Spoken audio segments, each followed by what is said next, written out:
Maintenant, à ces tensions qui inquiètent la communauté internationale, à savoir le nouvel essai nucléaire, le 6e du régime nord-coréen, le Conseil de sécurité de l'ONU est réuni en ce moment même à New York pour sans doute adopter des nouvelles sanctions. C'est pour nous le fait du jour.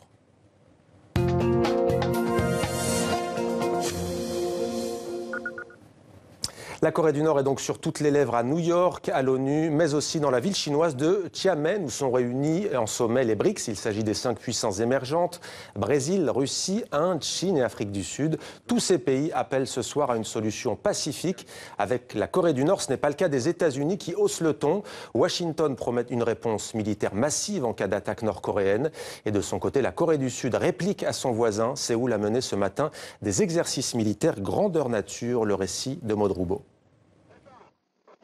Lancement de missiles, manœuvres aériennes, la Corée du Sud montre qu'elle est prête à frapper sa voisine si nécessaire.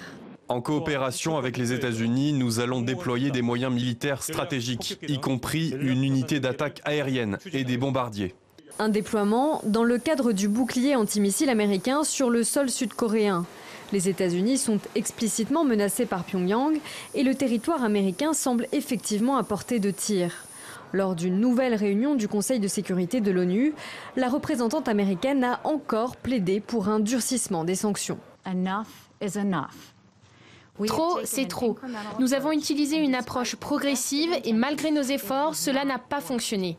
Le temps des demi-mesures au Conseil de sécurité est révolu. Il est temps d'aller au bout de notre arsenal diplomatique avant qu'il ne soit trop tard. Nous devons adopter les sanctions les plus sévères. Les États-Unis ont aussi désigné tous les partenaires commerciaux de Pyongyang comme un allié du régime. Une remarque destinée à la Chine qui achète 90% des exportations de Corée du Nord. Pékin n'a aucun intérêt à voir éclater un conflit armé à ses portes et plaide depuis des mois pour une solution pacifique. Nous devrions parler d'une seule voix et offrir des solutions communes pour le développement et la paix internationale. Cela répond aux attentes de la communauté internationale et cela soutient nos intérêts communs. Une résolution sur de nouvelles sanctions contre la Corée du Nord sera présentée au Conseil de sécurité lundi prochain. 7 séries de mesures ont déjà été adoptées depuis 2006. Dans le même temps, Pyongyang n'a fait qu'accélérer son programme nucléaire. Et pour aller plus loin, place au décryptage de notre éditorialiste Slimane Zeguidour. Bonsoir Slimane. Bonsoir. Pourquoi la Chine, on vient de le voir, est-elle au centre du jeu dans cette crise? Et dans l'embarras. Pour comprendre cet embarras grandissant de la Chine, il faut juste rappeler qu'entre Pyongyang, capitale de la Corée du Nord, et Pékin, il n'y a que 810 km, c'est-à-dire la distance séparant Paris de Marseille ou Marseille d'Alger. C'est dire que la Chine est aux premières loges de ce jeu dangereux dans lequel se complaît le dictateur nord-coréen. Et il y a 2 raisons qui augmentent, qui incommodent aussi Pékin, c'est que, 1, en maîtrisant l'arme atomique, le régime sud-coréen qui était jusqu'ici l'obligé et le protégé de Pékin va s'émanciper de la tutelle protectrice de la Chine et risque de ne plus en faire qu'à sa tête en faisant peu de cas des impératifs stratégiques de son puissant voisin et protecteur. Première raison. Deuxième raison, avec cette agitation, les Américains sont en train d'installer en Corée du Sud, donc aux portes de Pékin, des missiles antibalistiques ultra sophistiqués.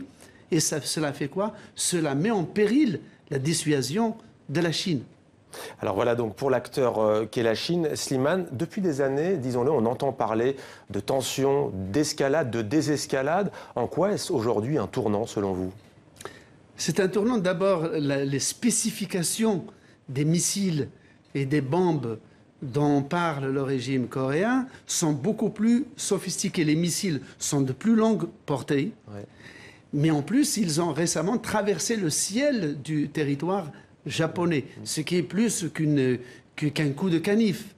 Et d'autre part, la puissance de la bombe, vous le disiez tout à l'heure, est 3 fois la puissance de la bombe d'Hiroshima. Selon le ministre sud-coréen de la Défense. Selon le ministre sud-coréen. Donc, la sophistication des armements, mais aussi le fait qu'il y a aux États-Unis un président qui est peu au fait de la grammaire des rapports de force internationaux. Et du coup, on assiste à un jeu d'autant plus dangereux qu'on a face à face 2 dirigeants qui sont peu expérimentés et qui se livrent à une sorte de combat de coq avec des armes nucléaires à portée de main. Et j'ajoute, Slimane, que la Suisse est prête à jouer le rôle de médiateur dans cette crise.